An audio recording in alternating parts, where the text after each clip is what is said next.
O podcast que você ouve agora é uma produção da Central 3. Cristo Redentor, braços abertos sobre a Guanabara.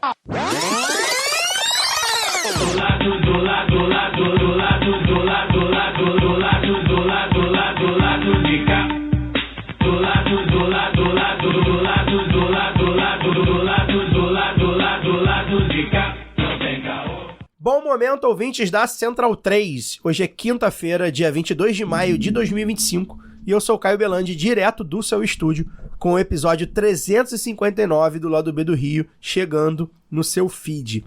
O time tá desfalcado, com a volta da Laura Ramos via internet e o Daniel Soares aqui no estúdio comigo, mas com Fagner Torres Lima viajando esse Brasilzão de meu Deus a trabalho. A minha voz também vai desfalcar um pouco vocês, tá? Tô me recuperando ainda de uma sinusite braba. Tô no final dela ainda, então pode ser que também ela dê uma falhada de vez em quando. Conto aí com a compreensão de vocês. Tá conosco aqui também no Sauí, Leandro Lanfred, petroleiro, diretor do Sindicato dos Petroleiros do Rio de Janeiro, Sindipetro RJ, e colunista do portal Esquerda Diário. Hoje a gente vai dar um outro cenário para nossa audiência aí, nesse debate que tem estado bastante quente sobre a exploração na margem equatorial. Bem-vindo, Leandro, prazer tê-lo conosco.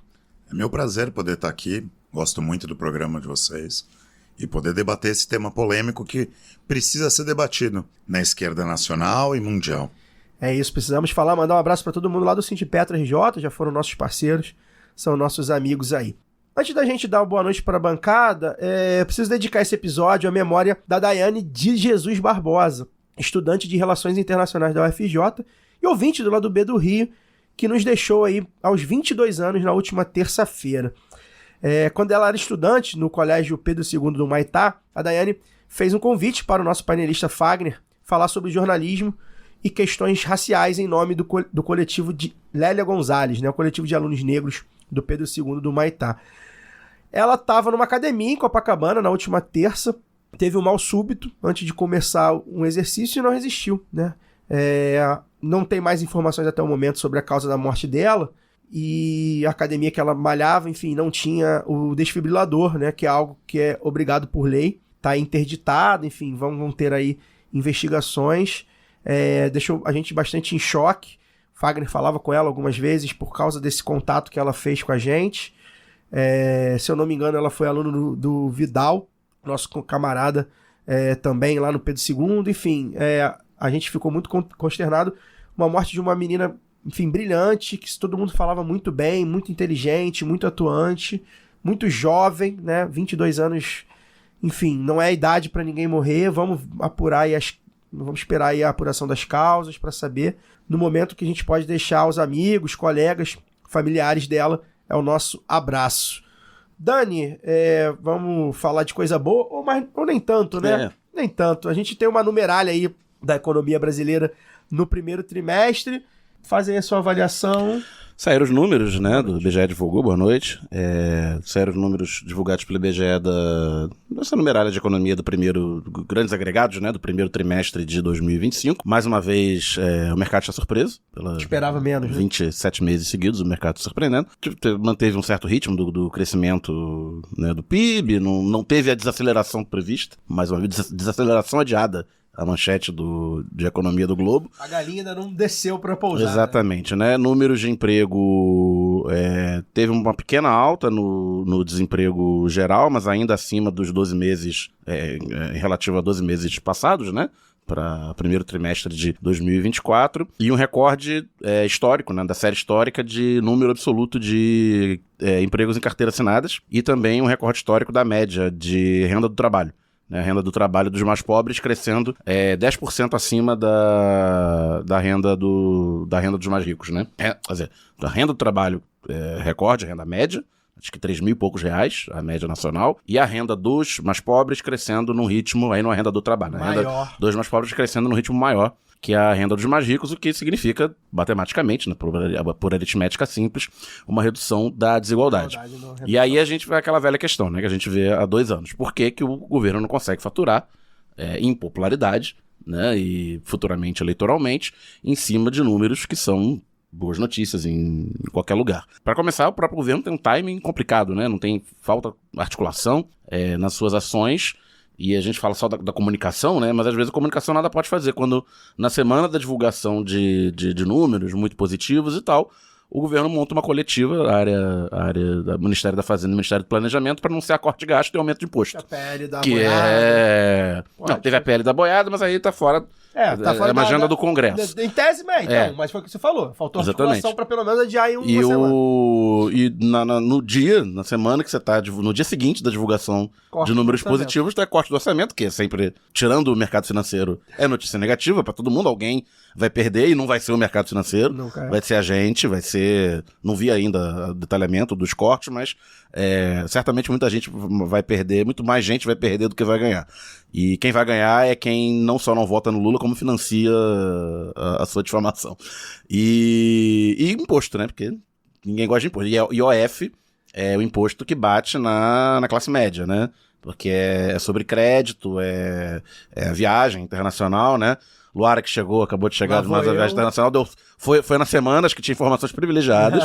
Deixar aqui a denúncia para pagar menos IOF na conversão cambial.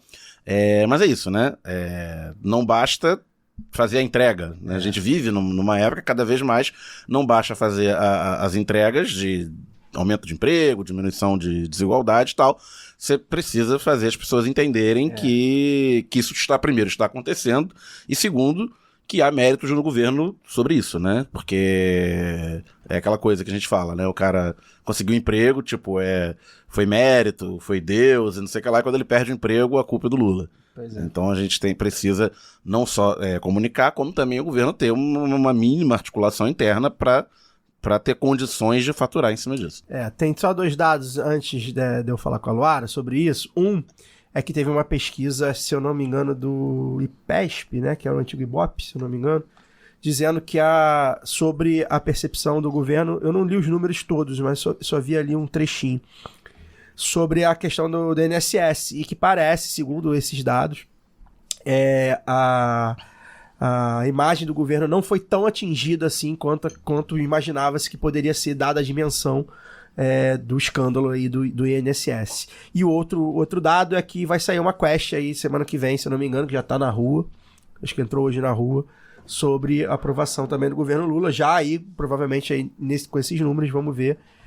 Mas é isso, a gente não é mais só a economia, estúpido, né? Não é mais só isso, a verdade é essa. Sobre, enfim, várias outras narrativas, né? Palavra da moda aí chegando. Luara, bem-vinda de volta. Você foi a Cuba e voltou, né? A gente vai botar pra frente aí um projeto com você e com o Fagner, que os dois que recentemente aí estiveram na ilha, para falar, né, das impressões de vocês. Mas enquanto isso, acho que você pode contar pra gente aí um pouquinho como é que tá o povo da ilha, sua primeira ida a Cuba, o que você viu que você gostou, o que você viu que você não gostou. Pincela aí pra gente, pra nossa audiência, como é que foi estar na ilha famosa aí na América Latina. Boa noite. Oi, Caio, Daniel. Já quero saudar também nosso convidado aqui e todo mundo que está ouvindo a gente, né? Então, Caio, mandaram tanto ir para Cuba que eu fui, né? A gente ouviu isso tanto nos últimos anos. Mas você sabe que eu sempre achei que eu visitaria Cuba, mas eu não achava que fosse acontecer tão cedo, assim. Só que nunca foi uma idealização, assim, eu nunca idealizei Cuba, eu nunca fetichizei a Revolução Cubana, da qual eu sou grande admiradora, mas que conheço e reconheci as contradições.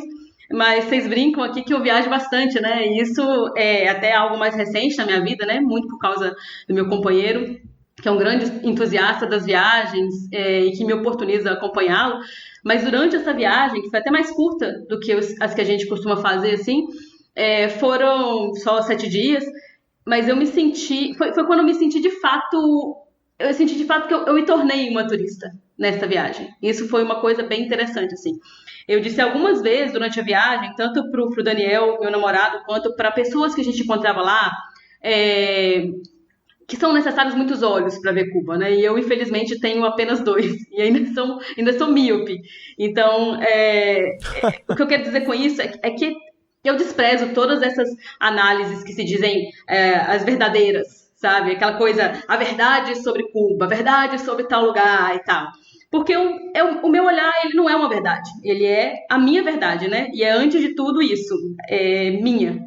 Então, eu acho que vale sim debater, eu acho que quando você propôs essa conversa ali, já é uma coisa assim, tanto quando o Fagner falou que ia, que coincidiu também com a organização dessa viagem, da minha viagem, eu falei, nossa, a gente tem que trocar ideia, ele voltou falando disso também, a gente trocou algumas coisas ali no grupo do lado B mesmo, e eu acho que vale debater, conversar, mas são necessários muitos olhos, então viajem, conheçam, busquem as ferramentas necessárias para entender os lugares visitados, promovam um bom turismo, né, que não é o turismo de Instagram, nada contra a gente recortar a realidade e deixar ali no aplicativo, mas as lembranças que ficam, assim, o que eu vi e vivi nesses últimos dias, eu vou carregar para sempre, como em outras viagens também, mas eu acho que Cuba tem essa marcação, né, eu fiz, inclusive, e aí eu não quero dar tantos spoilers aqui, já que a gente pretende fazer esse programa mais especial, mas eu nem comentei isso com vocês ainda, lá no grupo, eu fiz uma visita guiada, porque não é exatamente um passeio, né, já que não é uma coisa assim, passeio a gente pensa numa coisa recreativa, gostosa, bonita, uma experiência, mas é uma experiência guiada com uma socióloga que falava sobre a real Cuba, e aí mostrava pra gente roteiros que não são tradicionais, assim, do turismo, né, de qualquer turismo, ainda mais de um turismo em Cuba, que né, tem todas as suas particularidades. Então, visitei galpões onde acontece, né, como se fossem as feiras, assim, visitei as MIPIMES, né, que são os pequenas vendas, né, lá de Cuba. Então você pensa assim, mas Cuba não é comunista? Então como é que é isso? Como é que é ser como é que é ser MEI em Cuba, que lá eles chamam de TCP, e é uma visita guiada por uma socióloga, e aí e ela fala assim, olha, eu não vou te dar uma opinião nem informação, eu quero te dar aqui as ferramentas para que você consiga ler a sociedade cubana. E então foi bem interessante, assim, é algo que eu ainda estou elaborando, né, porque a gente sabe e estuda o que chega assim, tem contato até com as contradições mesmo, mas ver é diferente, pensar em como é que se resolvem situações do cotidiano é diferente, então os limites, os desafios do embargo, isso tudo está aqui povoando a minha cabeça já desde os últimos 7 dias de quando eu pisei em Havana até agora, assim que voltei, eu sei que vai me acompanhar para o resto da vida. Então eu lembro sempre, toda vez que eu viajo, de um poema da nossa ouvinte aqui, a Bia Takematsu, né, a Beatriz Coutinho Takematsu, e eu até quero, né, para não dar mais spoilers, começar com esse poema, porque eu acho que é importante quando a gente fala de promover o bom turismo, né? Ele se chama Conselho. Não acredite quando disserem que livros te fazem viajar. Livros te fazem ler. Palavras paradas alinhadamente no papel até já foram árvore, hoje papel. Livros não te fazem viajar, viagens te fazem viajar.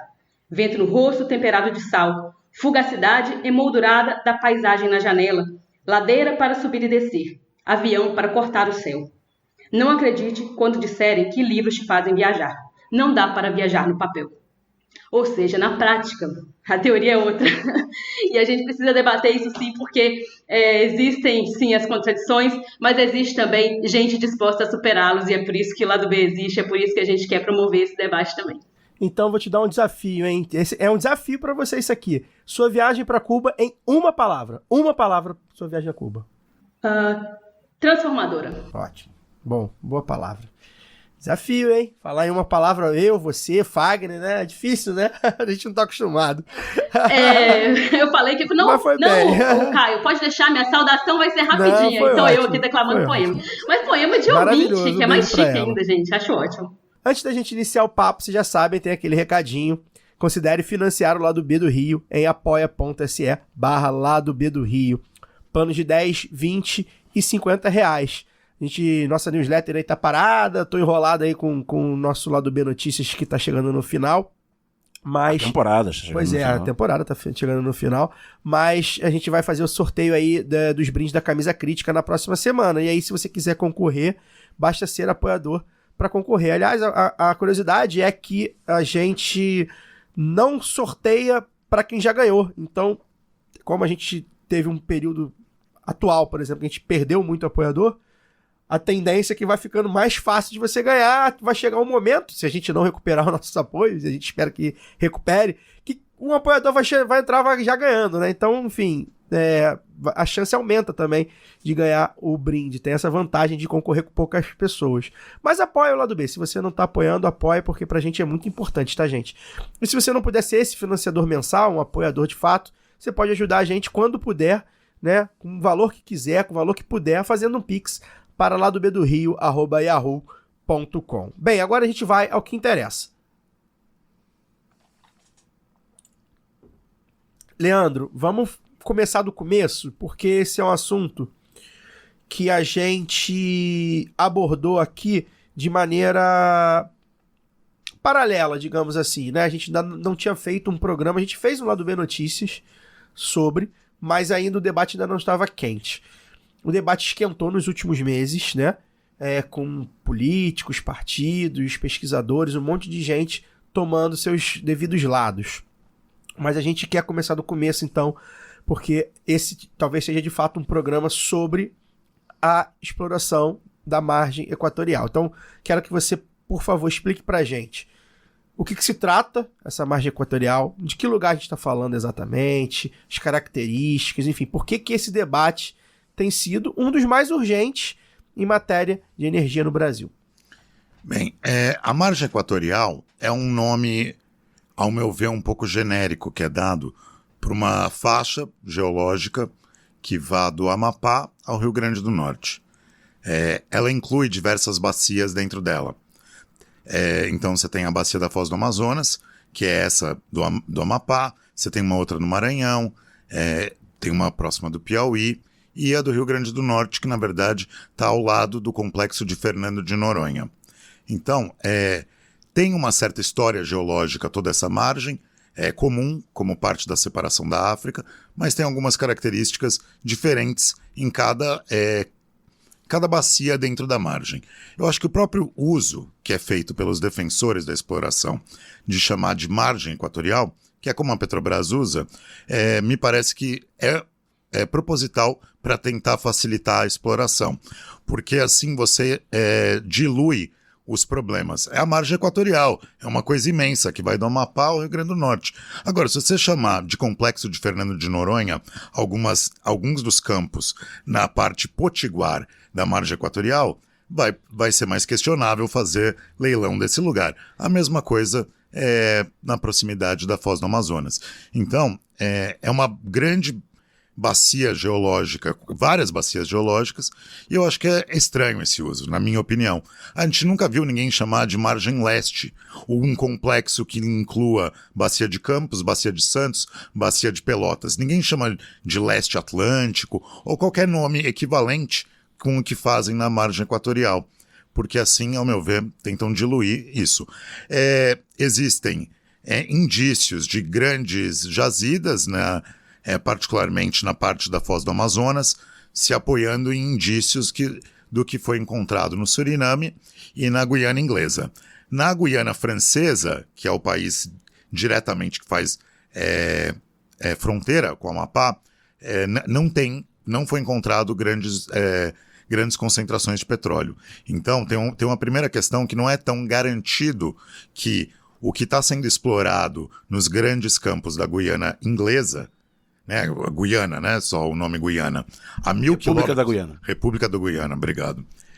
Tá a 1.000 quilômetros desse campo que a Petrobras pode explorar, não tem garantia que é muito improvável que seja um campo só a 1.000 quilômetros de distância. É isso. É uma grande possibilidade de uma província petrolífera grande, que não está quantificada ainda quanto que tem lá.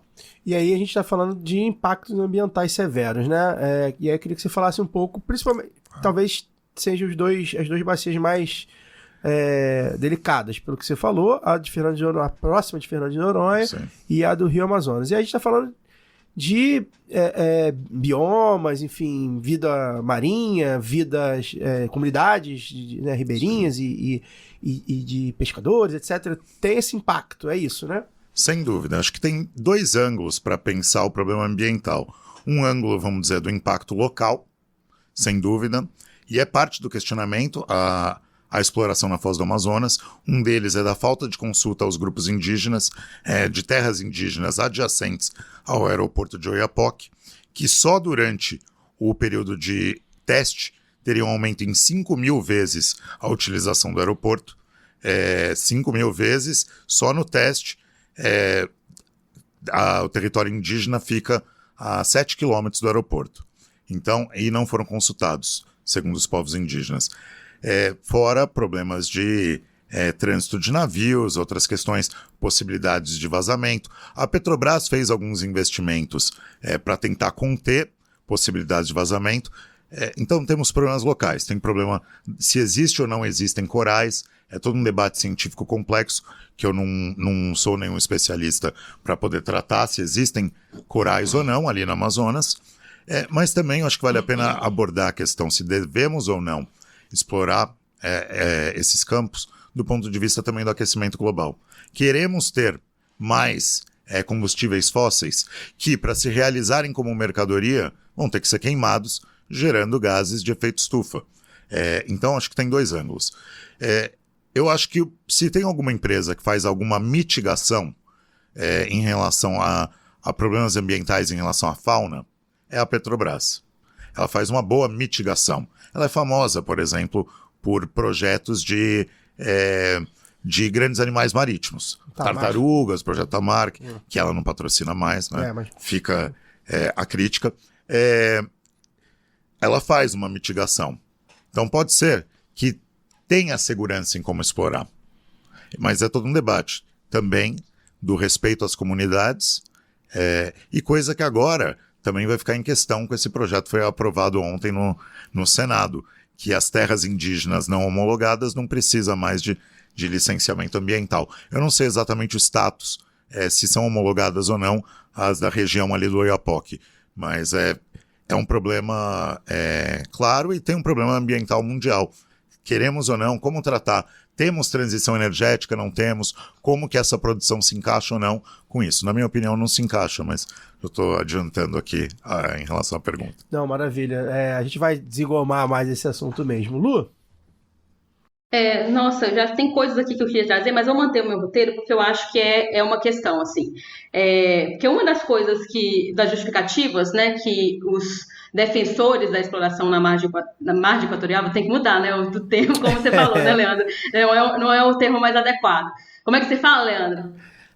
Eu chamo cada bacia com seu nome. Essa daí é a bacia da Foz do Amazonas. A do Foz do Amazonas é bastante chamativo, né? Pronto. Então a exploração da Foz do Amazonas é um negócio complicado de defender. Eu acho que é mais ilustrativo até pra gente. Eu gosto muito disso, do poder das palavras, Leandro.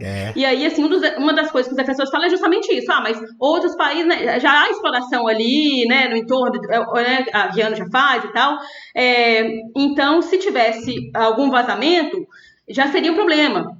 A minha pergunta é exatamente essa, assim, se não nesse caso, né, é interessante que tenha, já atuando pelo menos de alguma forma ali, uma empresa nacional, né, não poderia significar também uma atuação estatal para conter outros impactos, né, como é que esse debate, né, do impacto e também da soberania, de uma atuação imediata em caso, já que já existe ali essa exploração no entorno. Evidentemente tem um problema de soberania, tem uma exploração ali próxima. Eu não conheço todas as correntes marítimas ali para poder afirmar para onde iria um vazamento oriundo da Guiana ou do Suriname. Porém, num debate que eu tive com alguns especialistas da Petrobras, eles asseguraram que um vazamento na produção da Petrobras iria para Trinidad e Tobago e não para o Brasil. Eles tentaram dizer isso, falando, não precisa se preocupar. Eu falei, bem... O mundo é um só, né? Exato, né? E o que vai e volta de alguma forma, né? Então, agora, eu não sei as correntes do Suriname para cá, quais que seriam. Independentemente disso, né?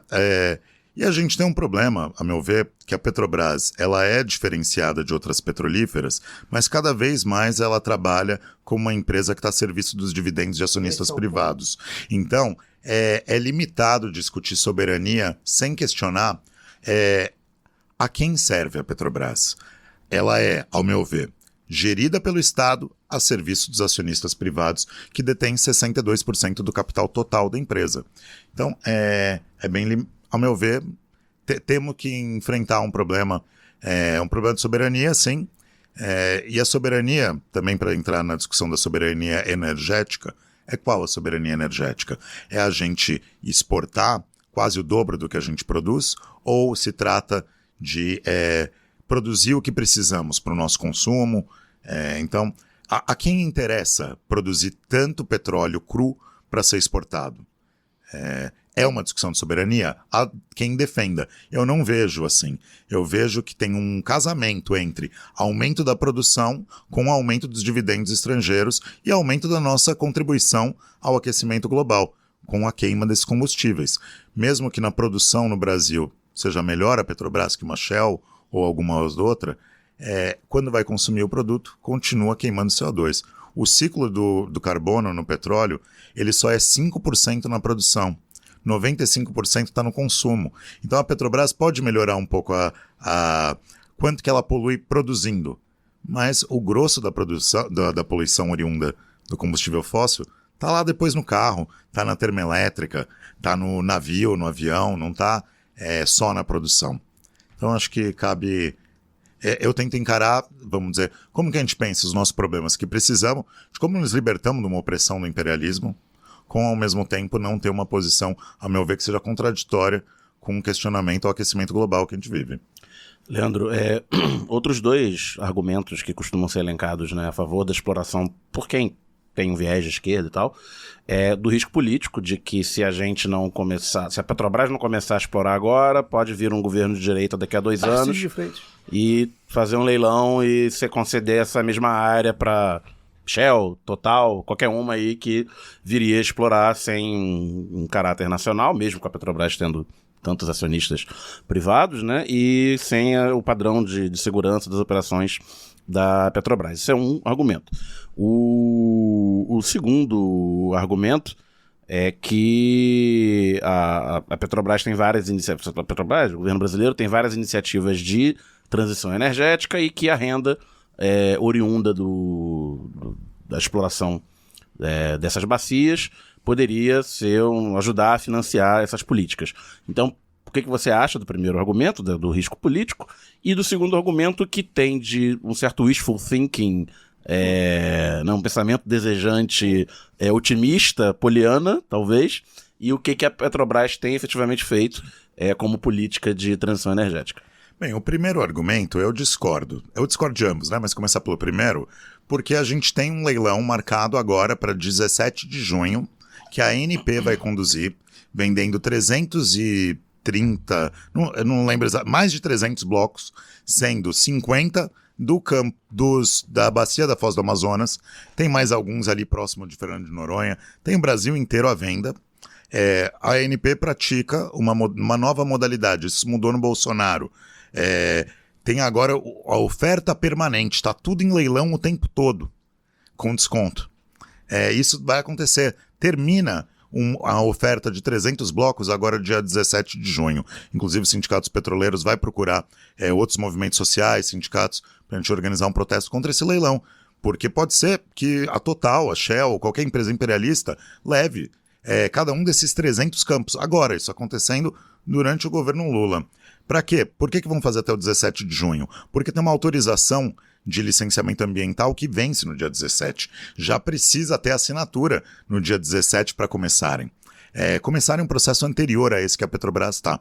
Mas essas empresas elas costumam utilizar a Petrobras do boi para passar a boiada. Então foi assim, a Petrobras precisou ela desenvolver o pré-sal para que agora outras desenvolvam o pré-sal, a mesma coisa, né, em relação à Foz do Amazonas. Então, sim, tem governos que querem fazer um grande entreguismo, mas eu vejo que a gente continua tendo isso. Mesmo que com diferenças, eu acho que tem um certo consenso extrativista no país, que é explorar e vender commodity. Tem uma versão mais cruel e absurda Bolsonaro, mas existe uma continuidade desse consenso em algum sentido, né? A gente vê, o Rui Costa foi importante para aprovar ontem essa PL da devastação, como alguns ambientalistas chamam. Quanto à segunda pergunta, o que existe de realidade de transição energética acontecendo hoje? Na minha opinião, não existe. Por exemplo, partindo primeiro do mundo para depois para a Petrobras. Se a gente fosse confiar nos números da COP, a gente já deveria estar começando a diminuir o consumo mundial de carvão.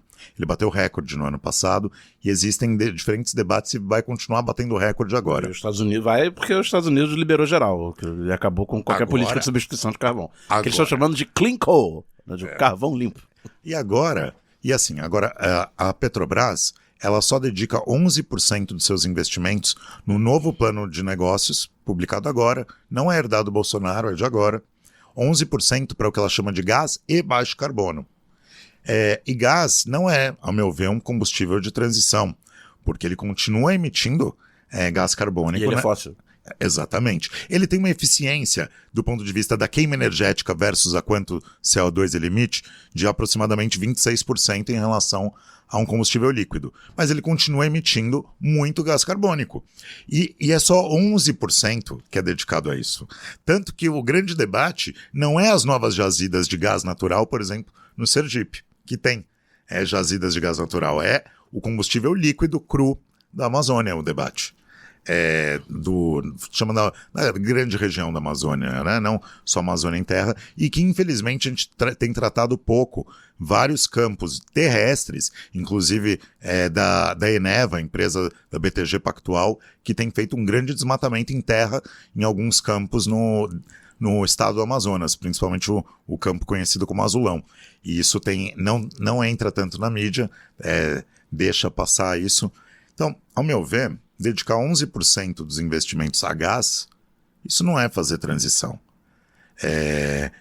Porque o gás não é combustível de transição e não vai ser feita uma transição, porque as empresas e mesmo a Petrobras estão dirigidas por uma lógica do lucro. Não tem. Por que queima carvão e não gás? É porque é mais eficiente o carvão? Não é. Ele é menos eficiente que o diesel, que é menos eficiente que o gás, do ponto de vista de energia. Mas por quê? Porque ele tem um retorno, ele é mais lucrativo, né, nesse determinado momento. E é isso que a Petrobras segue fazendo. Ela exibe alguns números melhores do que algumas outras concorrentes, mas assim, num marco mínimo, num marco de continuar sendo. Em 2023, e foi a segunda empresa no mundo que mais pagou dividendos. Só perdeu para Samsung. Em 2022, Bolsonaro também. Aí ela perdeu para BHP Billington de carvão australiana. 24 ela não caiu lá para o top 20, não estava mais no top 2. Mas ela é uma grande pagadora de dividendo. Então ela não coloca suas cabeças pensantes para desenvolver novas tecnologias. Muitos pesquisadores da Petrobras criticam que se tivesse descoberto pré-sal hoje, não ia ter desenvolvido tecnologia, porque hoje o pesquisador ele é fiscal de um contrato com alguma pesquisa estrangeira que compra pronta, ao invés de desenvolver. E é uma empresa que tem uma história de desenvolver tecnologia, que poderia estar a serviço, se não for gerida para o lucro, de investir em novas tecnologias. A Petrobras, por exemplo, ela é a empresa do mundo que ela sozinha responde por 25% da injeção de gás carbônico no mundo. 25%. Só que isso significa 0,001 do que é poluído no mundo. Ou seja, ninguém injeta nada. Como a Petrobras injeta alguma coisa, ela é um quarto do mundo. Ela é um quarto do mundo. Mas provavelmente, se alguém poderia começar a investir em novas tecnologias sobre isso, seria a Petrobras. E também é muito importante falar que a melhor tecnologia que o homem conhece para sequestrar gás carbônico se chama árvore. Também tem essa tecnologia que inventaram alguns anos atrás, né? Me parece que o ponto crucial, Leandro, ouvindo você falar, suas respostas e tudo que eu tenho lido sobre o assunto, é a lógica atual da Petrobras, né? Não é a Petrobras que a gente achava que deveria ser, que já foi um dia, né? A gente não está falando de uma estatal, de caráter estatal, de pensamento estatal, estratégico, né? Nacional, soberano, né?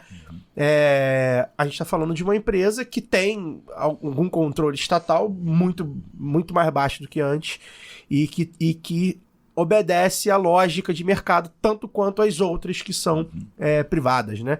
E me parece que em todas as suas respostas eu acho que talvez tenha sido esse grande falta até confiança para, por exemplo, os estudos de impacto que a Petrobras tem feito. Como é que a gente vai confiar se a lógica está na lógica, né, privada de mercado? Me parece, acho que esse é o ponto-chave desse debate que você veio trazer aqui pra gente hoje. Quero te fazer mais uma pergunta, e aí também você explicar um pouco desse debate que a gente tem visto na mídia, né, que foi o papel do IBAMA. O IBAMA, que também tem sido, a gente tem falado aqui durante o governo Lula, o IBAMA tem sido um órgão bastante negligenciado pelo governo Lula, pelo menos nos últimos meses que a gente tem visto. Inclusive teve greve.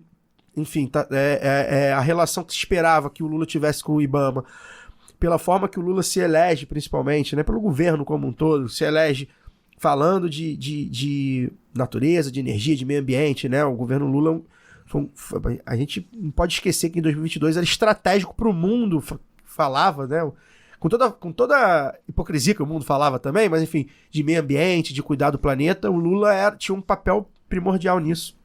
E a gente está vendo que alguns órgãos de controle, principalmente como o IBAMA, não estão tendo a devida atenção como a gente acha que deveria ter.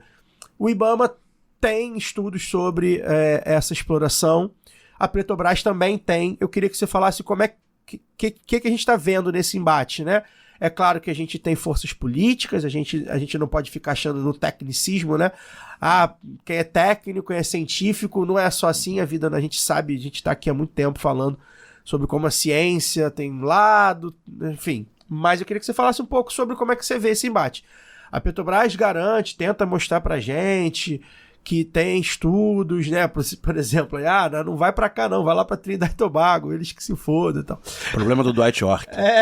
Do York, verdade. Não, e quem garante também que já são explorados, como o Leandro falou, eu não sei pra onde vão, né, essas correntes. Alguém não falou assim, não, fica preocupado não, que se der problema é lá pro Brasil. Só que mais tem.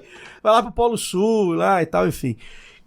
A Petrobras tem essas políticas de impacto, essas políticas de impacto, esses estudos de impacto, né, e que, enfim, pelo que você falou, como eu falei na minha pergunta, que já estou me alongando aqui, é difícil da gente dar credibilidade a partir do momento que é uma empresa que está na lógica do mercado, do lucro, mas o IBAMA também tem feito esse esforço. Como é que você, agora uma análise técnica, mas política também, como é que você tem visto esse embate? A gente sabendo que o governo Lula é um governo de conciliação, é um governo do agro e dos ambientalistas, né, que se unem de alguma forma, que se unem não, né, que estão dentro do governo e que ficam se debatendo o tempo inteiro, de Marina, de grandes...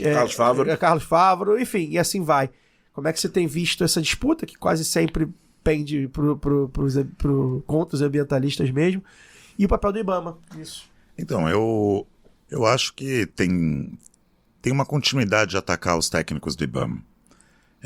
É sem a brutalidade do Bolsonaro, que por ele extinguia o IBAMA, mas a pressão que o Lula veio fazendo, falando que fazem lenga-lenga, menosprezando os pareceres técnicos feitos por técnicos do IBAMA, sendo descredibilizados. E agora, com o que o Senado votou ontem, permitindo passar por cima disso, se isso for ratificado na Câmara e depois assinado pelo Lula.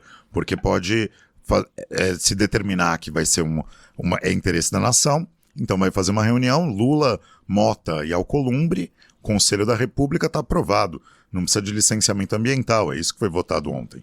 Eu acho que o governo, como eu falei antes, ele continua de uma outra maneira o que eu estou chamando de um pacto extrativista, que é o quê? Financiamento público ao agronegócio, plano safra recorde, garantia de mega mineração, garantia de aumentar a exploração de petróleo e exportação de petróleo cru. Claro que a Petrobras ela tem alguns cuidados por ser administrada pelo Estado, mesmo que a serviço do lucro, de talvez faça pareceres com maior rigor. Não tenho nenhum motivo para duvidar dos pareceres técnicos de colegas meus de trabalho. Agora, eles estão inseridos dentro de uma lógica, são utilizados dentro de uma lógica de como garantir o lucro. Então está cada um ali fazendo os melhores cálculos do que ele faz com aquela corrente para minimizar ali aquele risco com aquela corrente, aquela profundidade, etc. e tal.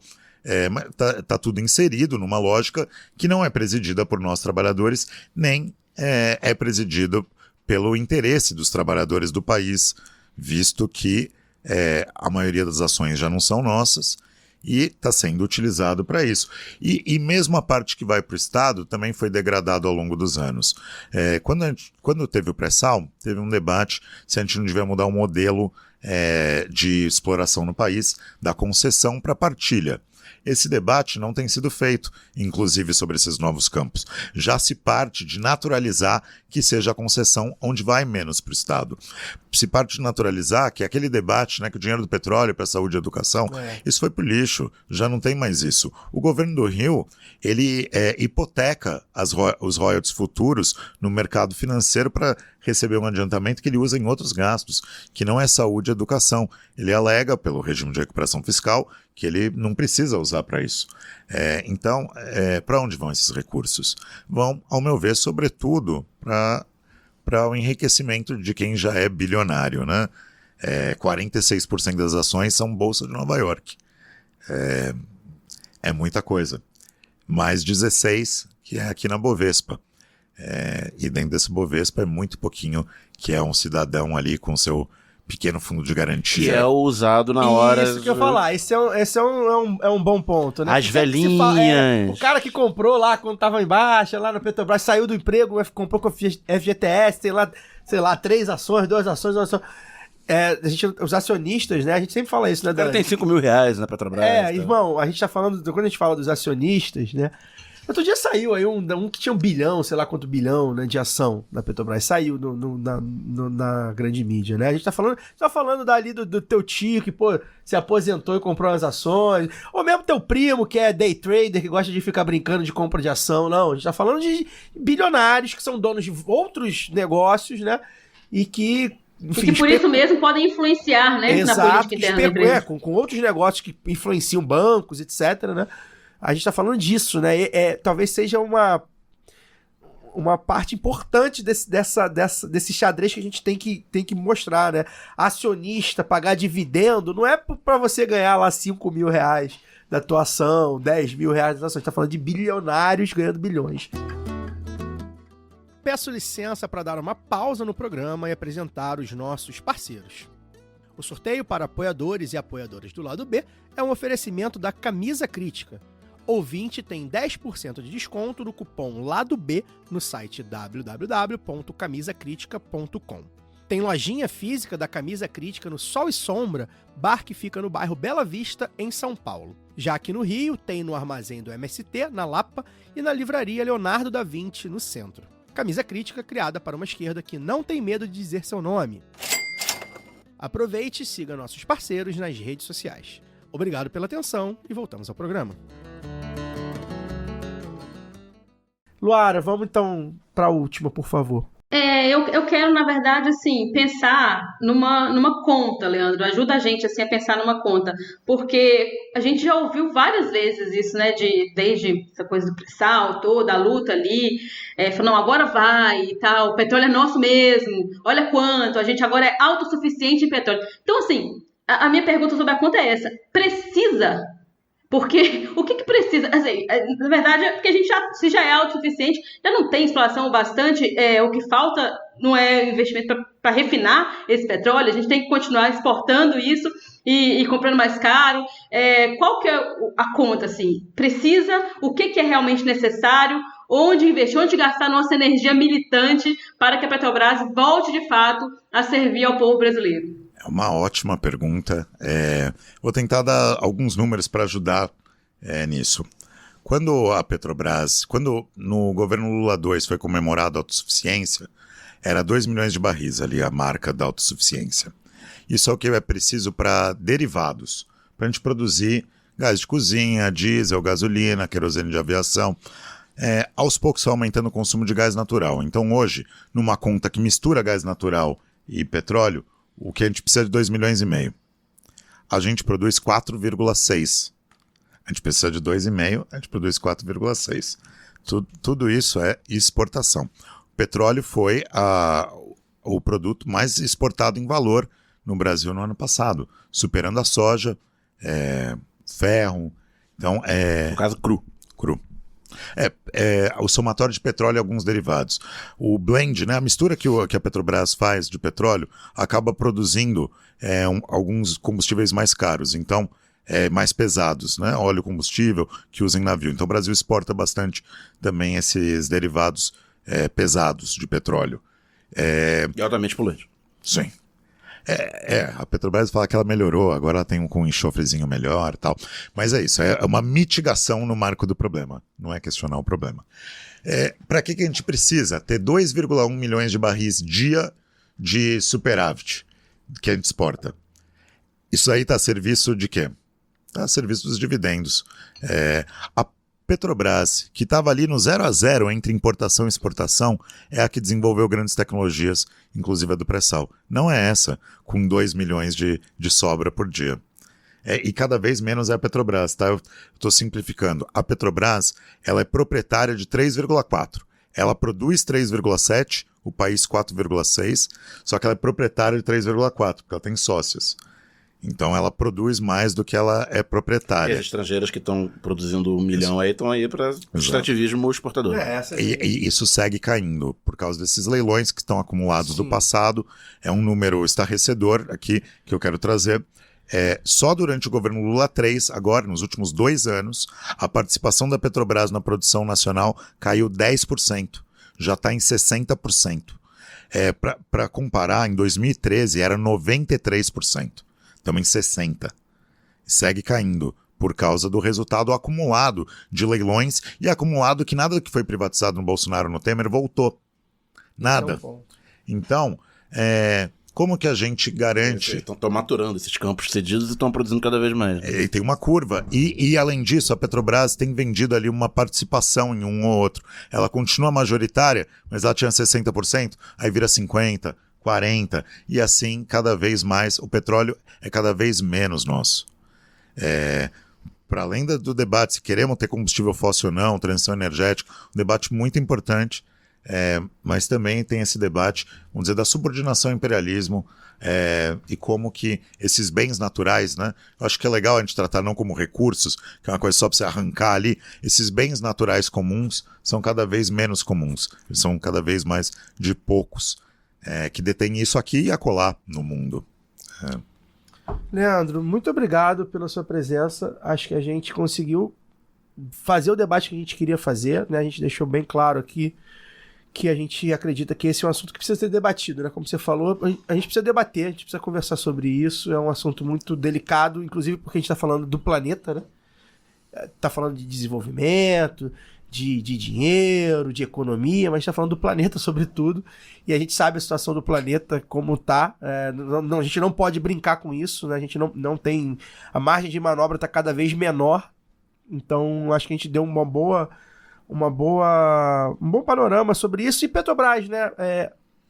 Toda essa questão de transição energética, desenvolvimento, de soberania, de importância das empresas estatais, de investimento em tecnologia. Olha quanta coisa a gente falou numa empresa só, que é uma empresa que deveria ser nossa, né? Na lógica nossa, não só carregar a nossa bandeira, né?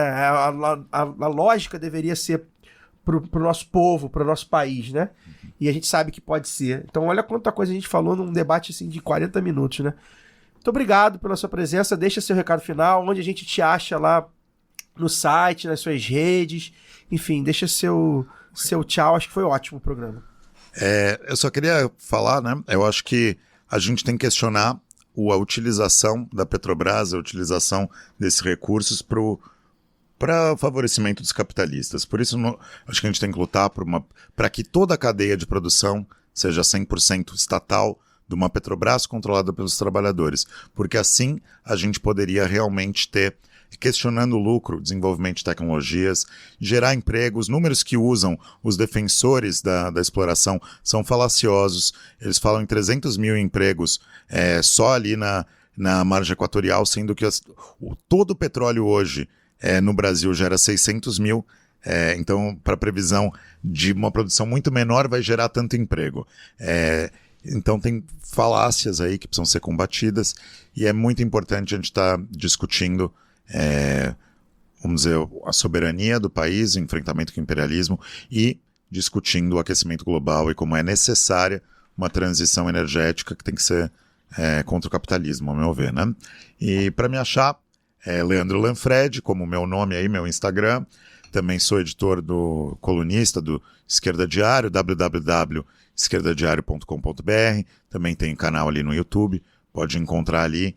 E agradecer a oportunidade aqui de estar no programa. A gente que agradece. Vamos pro caô da semana.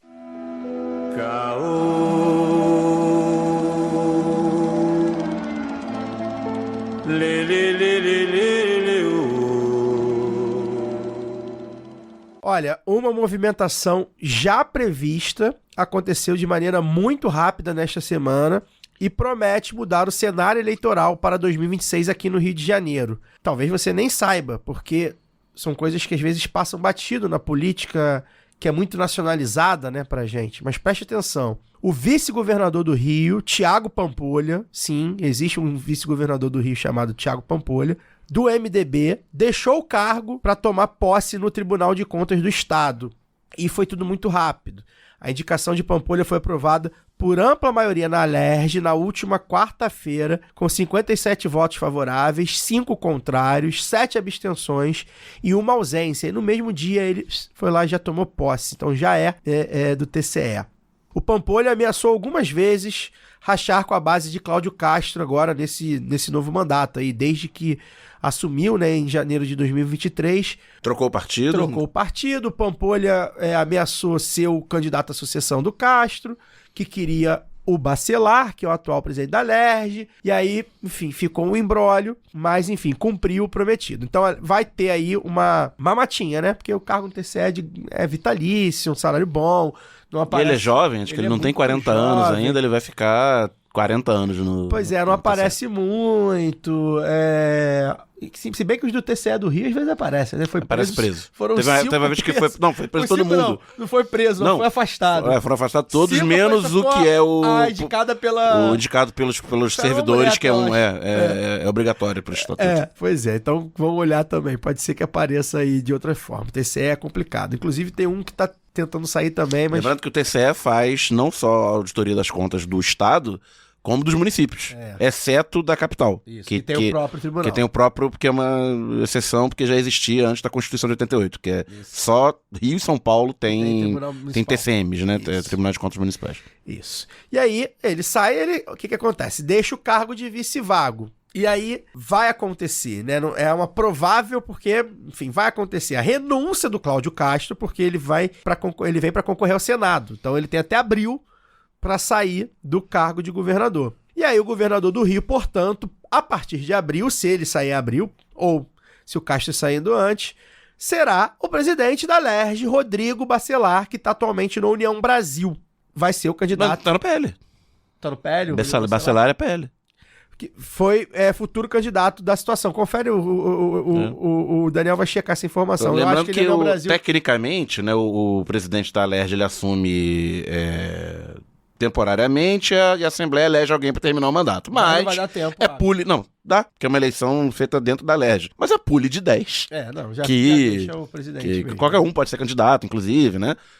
Qualquer um que pudesse ser candidato numa eleição direta, sim, pode ser candidato nessa eleição indireta. Mas é pule de 10. Você só vê os números da Alerj, né? 50 e tantos votos de 70 a favor, que se o Rodrigo Bacelar quiser, ele será o candidato eleito. E aí por que a gente tá falando disso aqui? Primeiro que cobram muita gente pra falar... Ele tá no União Brasil. Achei que ele tava no PL. Achei que ele tava no PL. Vou explicar depois, inclusive, por que a União Brasil sabia. Dani, enfim, a gente tá aqui já falando, é uma jogada que já inicia a fase final da campanha, rumo ao Palácio da Guanabara, e que evidencia o que o pessoal fala nas redes e às vezes não tá ligado. Eduardo Paes não tem um caminho fácil fazendo só showzinho na praia, né? Então, aí a gente tem que voltar números históricos das eleições para governador do estado no Rio, né? Principalmente pegando o pós-ditadura, mesmo porque antes da ditadura não existia o estado do Rio que nós temos hoje, né? O atual município do Rio de Janeiro, a capital, era separado do resto do estado, primeiro como Distrito Federal, depois como Estado da Guanabara, até 1975. Então temos esse ano aí 50 anos do estado do Rio de Janeiro como ele é atualmente, que historicamente é um tempo curto. E eleições diretas desde 1982. Raramente a capital faz o governador. A gente teve o Brizola 2 vezes, que era um cara que veio de fora, mas com presença forte na Baixada, consolidada, principalmente pela atuação no primeiro mandato. Moreira Franco é um cara de Niterói, que tinha uma trajetória política, até por parentesco, né? Ele era o genro do Amaral Peixoto, que era genro do Getúlio Vargas, que foi governador do antigo estado do Rio nos anos 50, criou através do velho PSD, uma grande rede de lealdades e de gerações de prefeitos do interior, né? Então ele era, como herdeiro desse construto político, ele era um cara muito ligado ao interior, a essa política, né?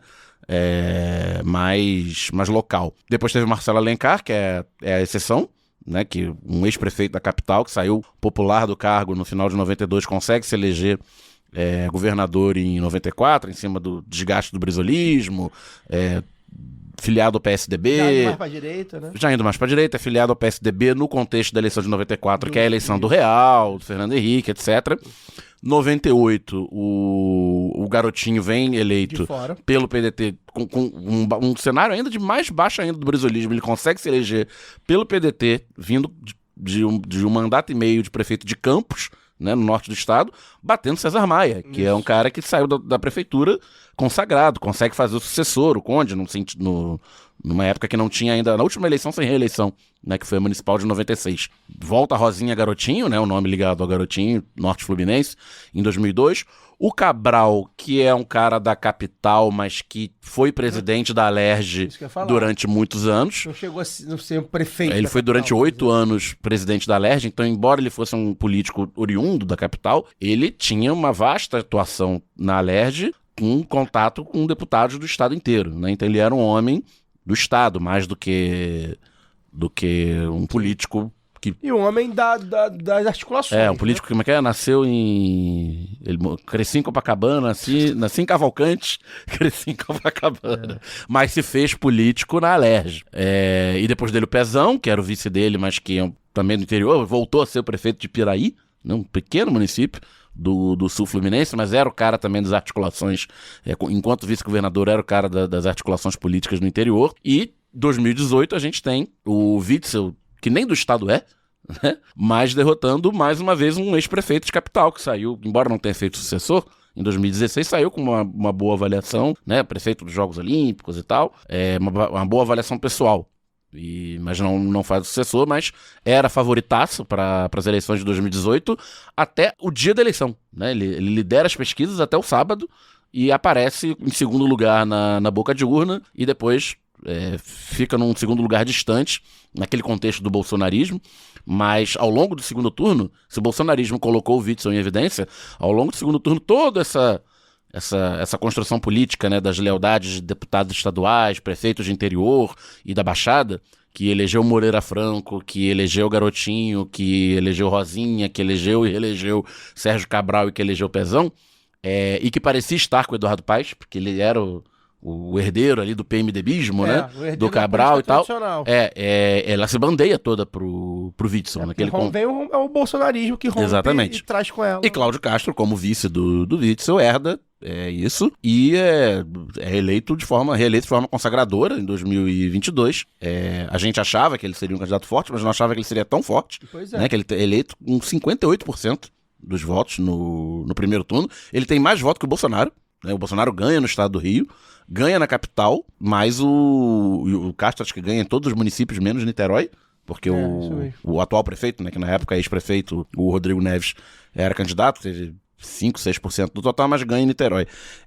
E acho que é o único município que o Castro não ganha, dos 96 municípios, 92 municípios do estado, né, uma vitória consagradora, muito por conta disso, não só o conservadorismo do eleitorado bolsonarista, que é majoritário no estado do Rio, mas essa construção política muito forte, né, via prefeitos, via deputados estaduais, via clientelismo, tudo isso que a gente sabe, na Baixada e no interior. E até mesmo na capital, né? Fora da Zona Sul e da Zona Norte mais próxima, muito forte na Zona Norte mais distante e na Zona Oeste. Né? O Paes eu acho que ganha por pequena margem em 2018 do Witzel na capital. E aí a gente chega em 2024, Paes tem uma reeleição consagradora com o apoio da esquerda. A gente fez conta aqui de que o apoio do eleitorado de esquerda no primeiro turno foi sim fundamental para ele ganhar no primeiro turno, embora ele tenha tido 60%, né? Eu fiz a conta aqui com os votos de vereadores, né? Que o Tarcísio como único candidato, né, da esquerda.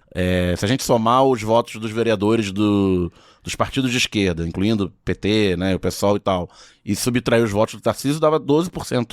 Se tirar 12% do Paes, ele não ganhava no primeiro turno. Ele batia na trave e ficaria com 48%, 49%. É uma conta grosseira, mas sim, mostra que o voto de esquerda foi fundamental para essa eleição consagradora, reeleição consagradora. E daí ele sai dali como tido e havido como candidato, mais uma vez, 8 anos depois, né, favoritaço ao governo do Estado. Com a diferença que dessa vez ele teria que renunciar a esse mandato, né, depois de apenas 1 ano e 3 meses, em abril do ano que vem, para poder concorrer. Então ele tem que renunciar, fazer uma renúncia certa, né? E aí todo esse preâmbulo aqui para dizer o quê? O Rodrigo Bacelar, que assim como o Cláudio Castro, que já era governador 1 ano antes da eleição, e eu brincava aqui, literalmente aqui, nesse estúdio, de que se ele saísse aqui do Palácio Guanabara, que é do outro lado da rua, a gente grava muito pertinho do Palácio Guanabara, se ele saísse do Palácio Guanabara, atravessasse a rua e fosse aqui na padaria da esquina tomar um café, muito provavelmente ninguém reconheceria ele. Isso ele já exercendo o cargo de governador. O Bacelar, presidente da Alerj, foi eleito com unanimidade, né? Acho que até o pessoal votou no Bacelar, em nome das comissões e tal, papapá. Então, um cara poderosíssimo hoje no Estado. Jovem ainda, 45 Jovem, anos. mas que não é conhecido do grande público, né?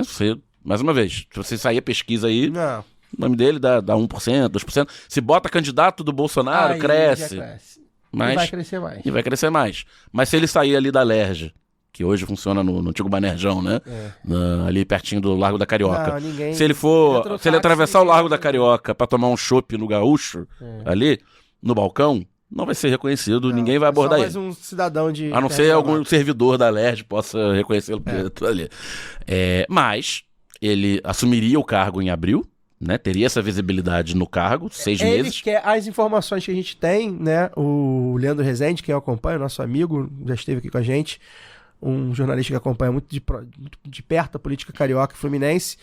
A informação que ele deu na CBN é que o Bacelar quer outubro, para ter 1 ano de mandato. O Castro renunciar em outubro desse ano já. Só que aí fica... Ele tem que justificar por que ele tá renunciando 1 ano antes. Não. É justificativa de menos, né? Se ele dá pra dar qualquer uma. A questão é que 1 ano entre outubro e abril são 6 meses, né? Então são 6 meses também que o Castro fica sem mandato, sem aparecer na televisão. Porque ele seria candidato também. Exatamente. Então, assim, tem essa negociação de o Bacelar gostaria que fosse antes. Há quem diga que possa ser o meu termo, carnaval, janeiro. Por exemplo, janeiro, fevereiro. Mas é isso, assim, e vai acontecer porque o Castro vem para Senado, né? Já tem pesquisa rodando esses dias, até falei lá no grupo. Minha mãe atendeu o telefone e botou no Viva Voz, na pesquisa. E na pesquisa, alguns nomes lá e tal de esquerda. Para governador tem lá, Bacelar com apoio porque vem Eduardo Paes com apoio do Lula e Bacelar com apoio do Bolsonaro, né? Ou seja, como foi mais ou menos com o Ramagem, né? Que era um desconhecido também da população. Mas ao contrário do Ramagem, que tinha só... É claro que não tinha muito articulação da Alerj. O Ramagem era só o Bolsonaro, assim, tipo... É o candidato Bolsonaro. Podia ser essa garrafa de plástico aqui, de água na nossa frente, que ia ter os mesmos votos do Ramagem. Exato. Porque é uma transmissão de apoio automático. Tanto que o Eduardo Paes ganha com 60%, numa cidade que o Bolsonaro teve 50% dos votos. 2 anos antes. Agora, a diferença do Bacelar é que ele vem com a chancela do Bolsonaro para pegar já de saída ali o famoso 30%, né, que vota de olhos fechados, vota num cachorro, se for indicado pelo Bolsonaro, e pega todo esse esquema, né, de deputado, de centro social, de vereador local, de clientelismo.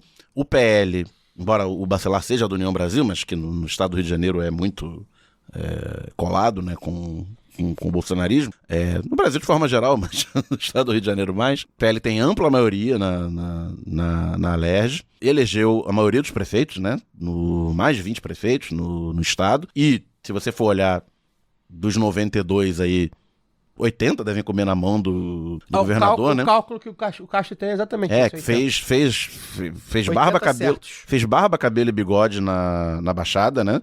Se você for olhar hoje, quem tá fora do espectro do Cláudio Castro nas prefeituras, são prefeituras importantes, mas são um número pequeno. É o Rio de Janeiro, Maricá, com o próprio Eduardo Paes, Maricá com Quaquá, que é aliado do Eduardo Paes, Niterói com o Rodrigo Neves, que é aliado também do Eduardo Paes. De resto, né? São Gonçalo, que é a segunda maior população do estado, PL.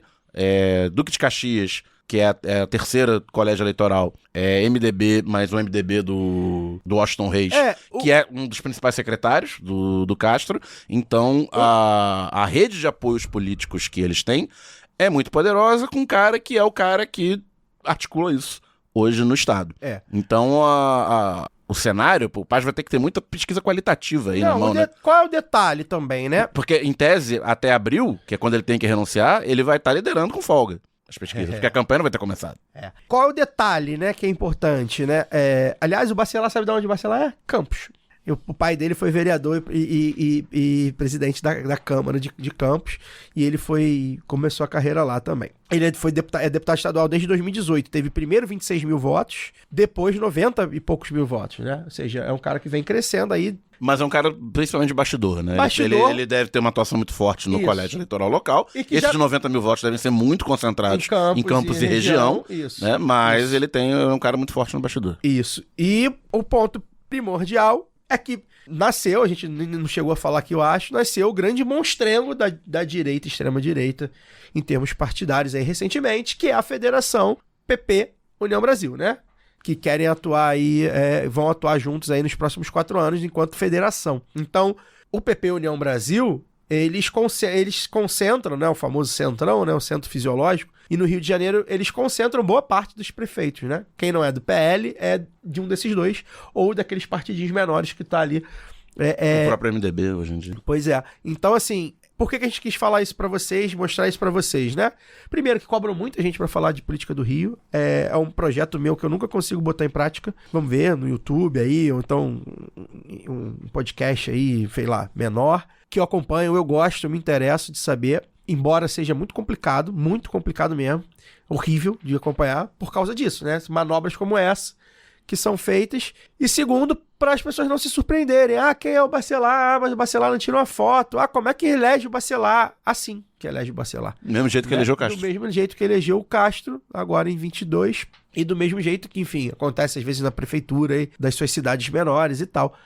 São os votos que eles têm das atuações locais, com base, né, em emenda, em obra, né, não necessariamente boas práticas, né. Só lembrei agora que a prefeita de Japeri também é do PT. Japeri do PT, E de Paracambi também, o Andrezinho. Tá aí, deve provavelmente ser esses 6 aí que a gente 100 mil habitantes somados. Né? Então, assim, para vocês não serem pegos de surpresa, né, já tá essa articulação, e essa articulação significa, gente, que realmente eu quero ver para crer. Eu tenho falado já várias vezes, já defendo isso algumas vezes. Não me surpreendo, o Fagner afirma, o Fagner tem fontes, já falou que Eduardo Paes vem candidato.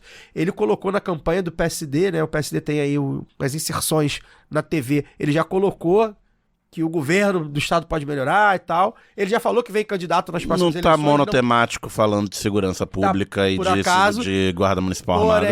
Porém, que é muito popular no Rio de Janeiro. É um cálculo que ele vai ter que fazer, assim como, para fazer um comparativo nacional, falei sobre isso na segunda-feira com o nosso amigo Caju, o nosso Tarcísio de Freitas vai ter que fazer um cálculo parecido para largar uma reeleição certa em São Paulo, né?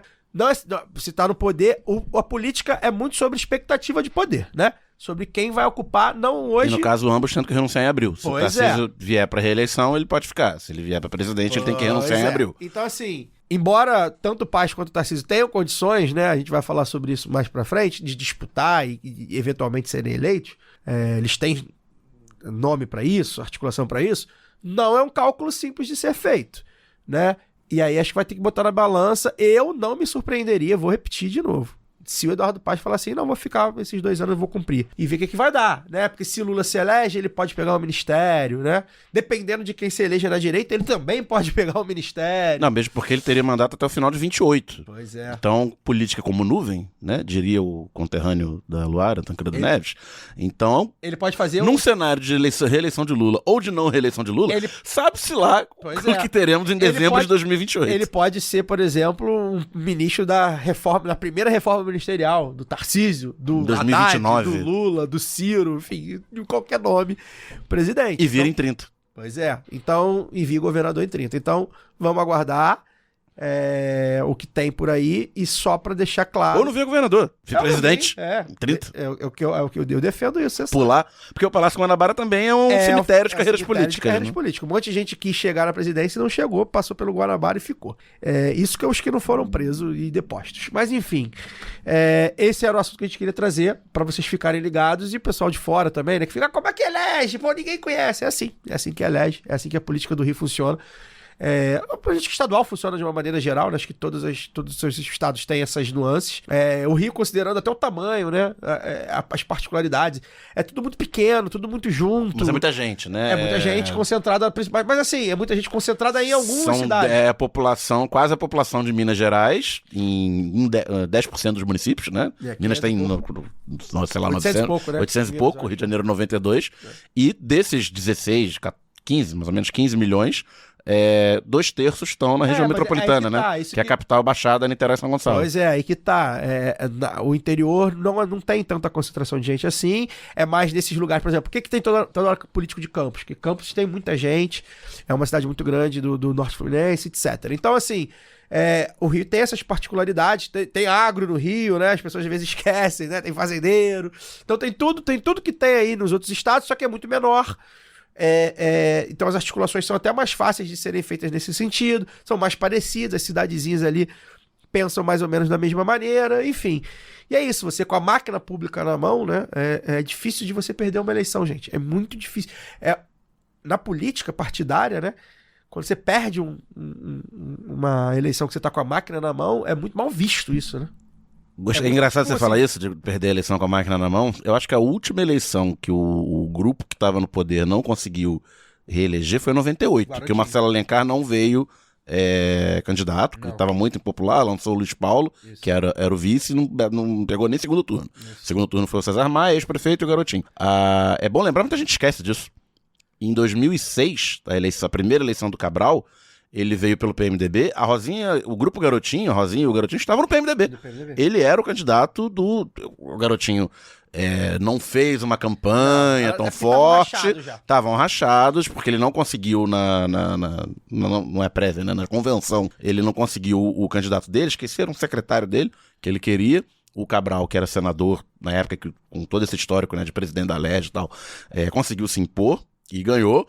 Então, o Garotinho dá um apoio... não era do PMDB. Exatamente, o Garotinho dá um apoio pro forma e tal, mas, tipo, a galera que tava no... Não, era uma os garotinhos saem, mas os Pisciani... Era essa galera. O cara lá de... Jorge Felipe. o cara lá de Saquarema, que foi presidente da LERJ ele depois. Mesmo, Paulo Melo. Essa turma toda tava no governo dos garotinhos e vai pra tudo no governo Cabral. Mesmo, o MDB do Rio era isso mesmo. Então, e o Witzel ganha em 2018 com o Pezão esfarelando. Sim, não, o Pezão esfarelando, tudo bem, preso no final do mandato, não sei o que lá, ele assume, parece uma ruptura, mas ele governa com o terceiro escalão do Cabral. Assim como o Jair Bolsonaro, fez a mesma Exatamente, governa com as mesmas pessoas. Pois é. Luara, eu sei que esse assunto resvala apenas em você, né? A gente que é vizinho aí de estado, mas para você dar o seu tostão da sua voz, teve aqui no Rio recentemente o lançamento, o Lula esteve aqui, foi no Rio, não foi o lançamento do selo? Ele esteve aqui para lançar o selo. Não sei se foi no evento que ele tava, lançou o selo, ou se ele depois saiu do Rio, porque ele esteve aqui para a abertura do Palácio Capanema. Reabertura. Para reabertura, e eu acho que ele lançou o selo da Eunice Paiva aqui no Rio. Acho que foi no Rio mesmo. E aí você quer falar dos Correios, né? Pra gente fazer aí a nossa linha entre Rio e Espírito Santo e Correios, né? Que é uma parte que te toca bastante. Como é que estamos aí nos Correios? E Caio, eu falei com vocês aqui, né? Que vocês falando de Rio, eu fico me sentindo a Glória Pires no Oscar, né? Não tenho como opinar.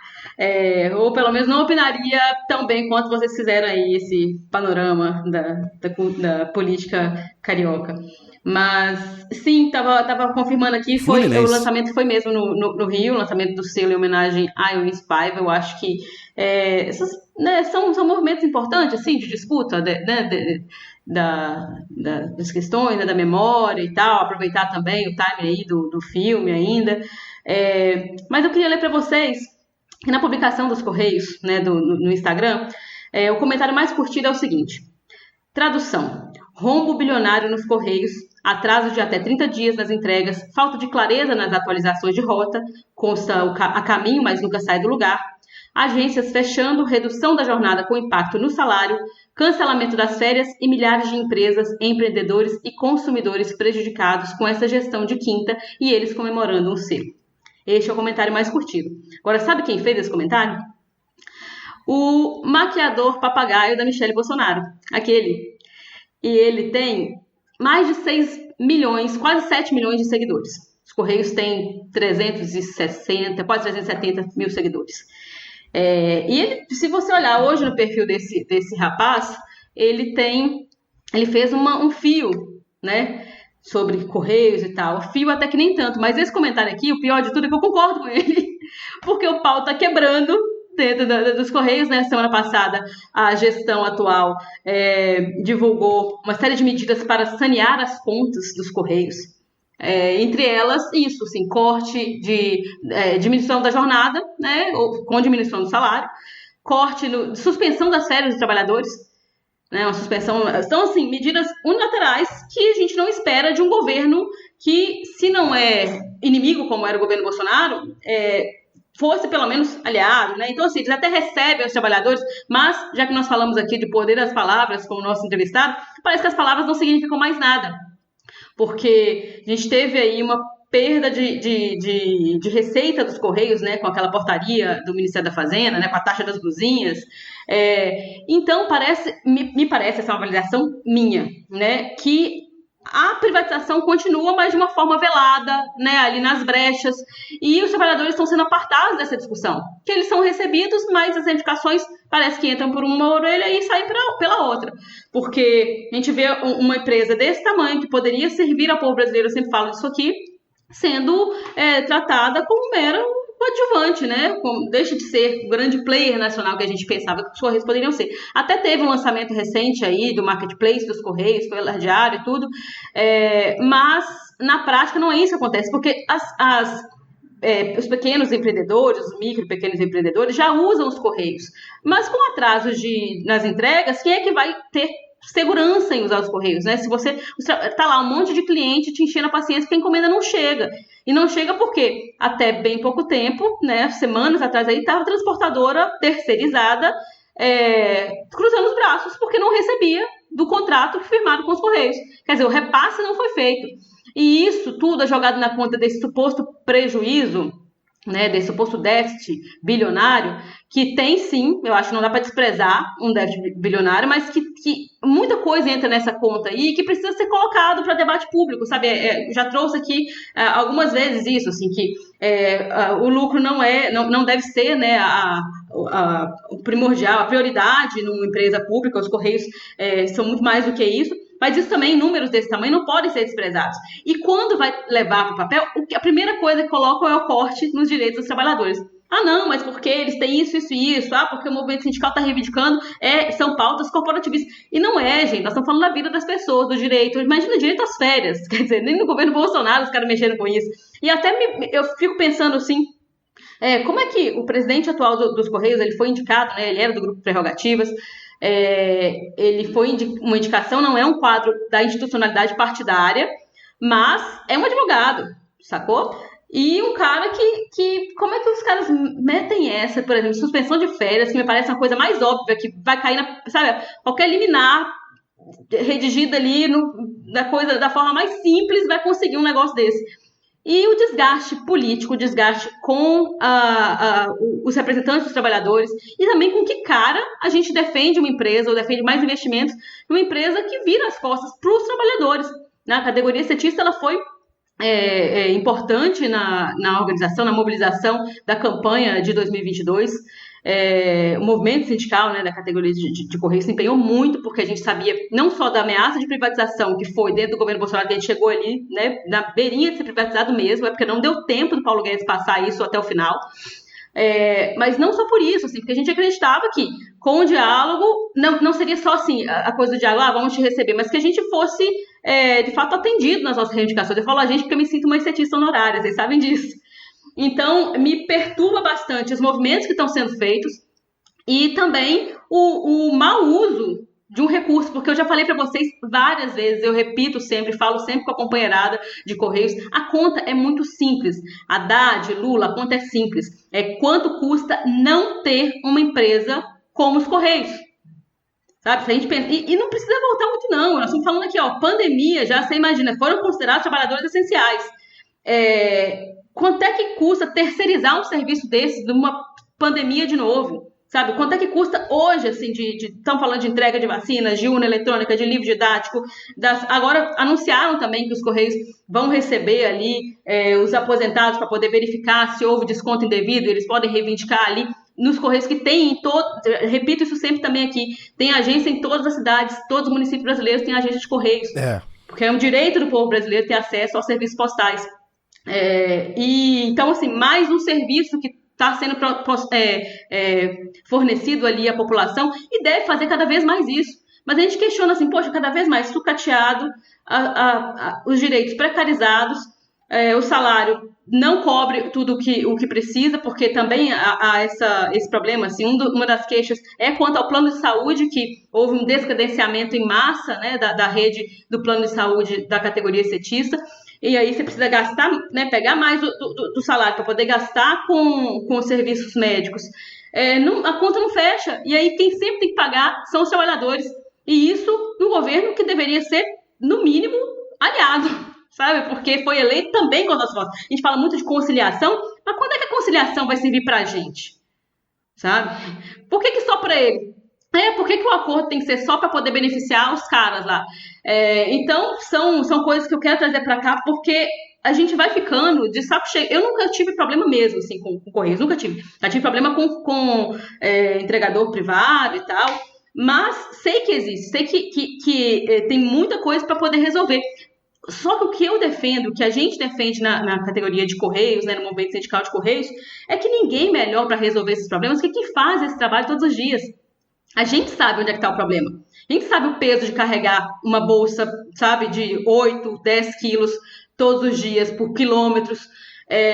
Onde é que estão, onde é que tem que ter, onde é que vai a solução mesmo, quanto é que tem que ser a percorrida, sabe, quanta gente precisa para poder cobrir um distrito, como a gente chama, né, essas jornadas, né, de um ponto a outro dentro ali dos bairros.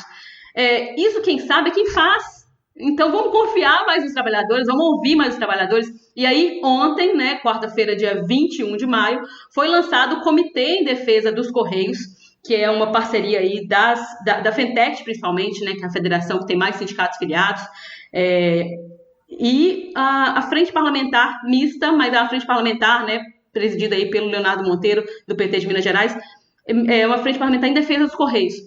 E é até interessante porque vocês estavam falando, né, de quanto Minas tem 853 municípios. Então, eu sempre cito aqui e sei o número de cabeça, não só por ser mineira, porque é bem emblemático você pensar tantos municípios assim, a necessidade de uma empresa de Correios. Por isso que eu falo muito do custo, quanto custa não ter.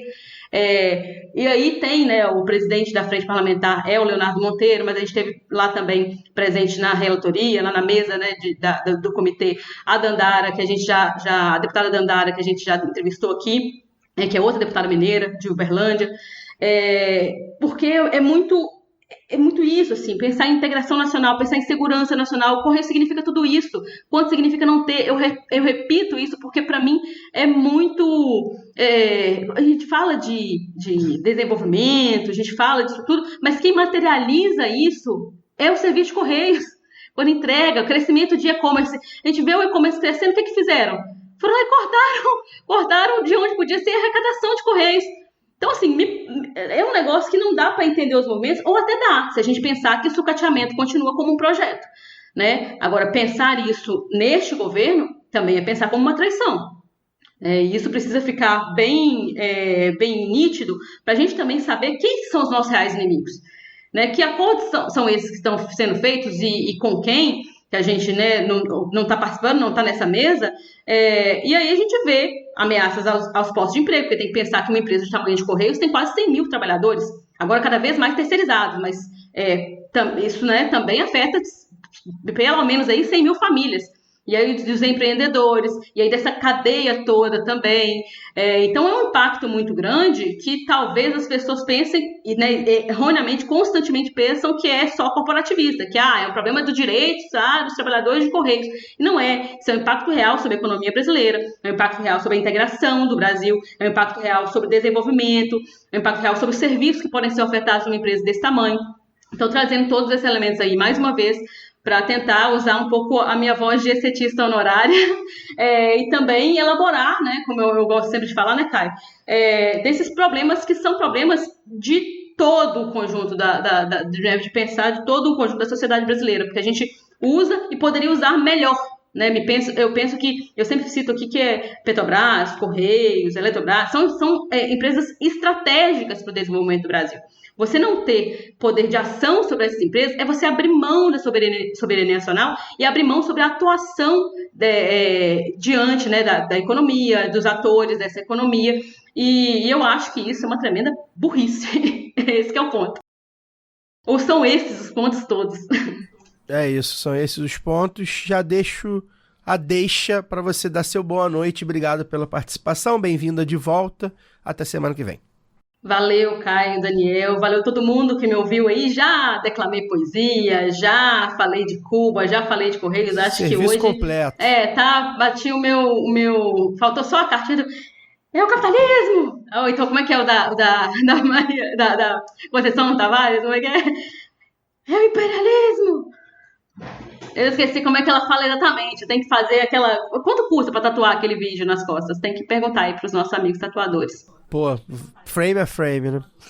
Dani, boa noite. Valeu, Caio, valeu, Luara. Um abraço, até semana que vem. Antes de eu me despedir, já vou deixar uma boa noite aqui pro Vitor Iacovaso, quem é o Vitor? Vitor é lá do Caxambi, e ele é filho do namorado da minha mãe. E aí, namorado da minha mãe falando lá, não, pô, filho dela tem um podcast. Aí ele, legal, qual é o podcast? É o Lado B do Rio. Aí ele, pô, Lado B do Rio, que não é possível, pô, é o Caio do Lado B do Rio? Ele é o Lado B do Rio. Então, filho do namorado da minha mãe, filho do Dedé, o Vitor, ouve o Lado B do Rio, ouvinte nosso, mora lá em Santa Catarina, tava aqui no Rio, veio aí no meu aniversário no domingo, mas a gente se conheceu pessoalmente, foi um bater. Falei com ele também. Falou, ele também tava lá, eu falei, ele, pô, não vou nem conversar muito com vocês, eu vou tietar. É esse o nível, achei que ele achei que ele conhece... Ô, Caio, Oi. deixa eu aproveitar esse momento Maguila e mandar um abraço também, que eu não posso esquecer. Mande. Lá em Varadeiro, em Cuba, a gente conheceu um casal muito bacana de brasileiros, o Juan e a Marina. Eu falei, a gente conversando ali e tal, eu falei do Lado B, então espero que eles ouçam e recebam esse abraço. Juan e Marina, que a gente conheceu lá em Varadeiro, em Cuba, recebam meu abraço agora virtual, já que a gente se abraçou pessoalmente, mas um abraço virtual também para poder registrar esse encontro. Não, a Luara puxou um momento Maguila internacional, também tenho.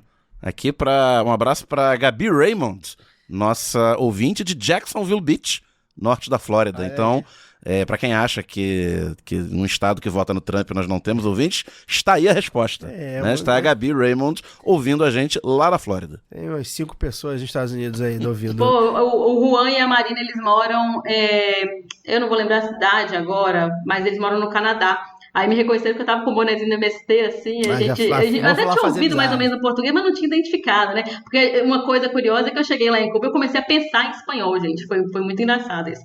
Mas aí a gente ouvia, quando eu ouvia português, eu não sabia mesmo se estava ouvindo ou não. Aí, reconhecendo o boné do MST, a gente começou a conversar e foi bem legal.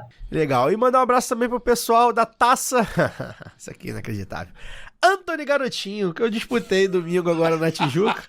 Os caras da esquerda... fanfarrão. Pô, cara, a esquerda brasileira é demais. Os caras se acabar. reuniram lá e falaram, vamos botar um nome, dar um nome a alguém. Tá ao nível da esquerda carioca. Tudo que a gente falou aqui, né, do Rio. Antony, bota aí alguém de esquerda e engraçado. Mais engraçado do que de esquerda o Garotinho né? Enfim. Ele se dizia de esquerda em 98, né? Nem isso. Não. Eu já falei, até falei pros meninos lá. Eu falei, pô, vamos cancelar o Lado B, pô, eu participando da Taça do Garotinho. Mas quando o Antony Garotinho morrer, não tô desejando a morte dele, não. Ele é jovem ainda. Mas se acontecer também, né? Mas se acontecer também não tem problema. Quando ele morrer, eu tenho coisa a falar sobre. Né? Espera morrer porque é uma situação complexa. Mas tem coisas boas a falar dele também. Tem só coisa ruim, não. Mas ele é um sujeito muito complexo pra eu ter que defender aqui ao vivo, né? Ele vivo aí. Deixa ele morrer. Pois é, pra ele falar as merdas dele, fazer as merdas dele. Então um abraço pra galera lá que tem vários ouvintes, a galera que joguei no time Os Vermelhos, fomos eliminados na semifinal, deixei meu golzinho, foi bem legal de estar com a galera. A gente vai encerrando por aqui, semana que vem tem um episódio especial, já tradicional de todo ano, e aí dou a dica, quem é ouvinte já sabe, reforma agrária e país vizinho. Já sabe o que a gente vai falar, já sabe qual é a campanha, né? Então a gente espera lá. Forte Amplex, valeu! Este podcast foi editado por Fernando Cesarotti.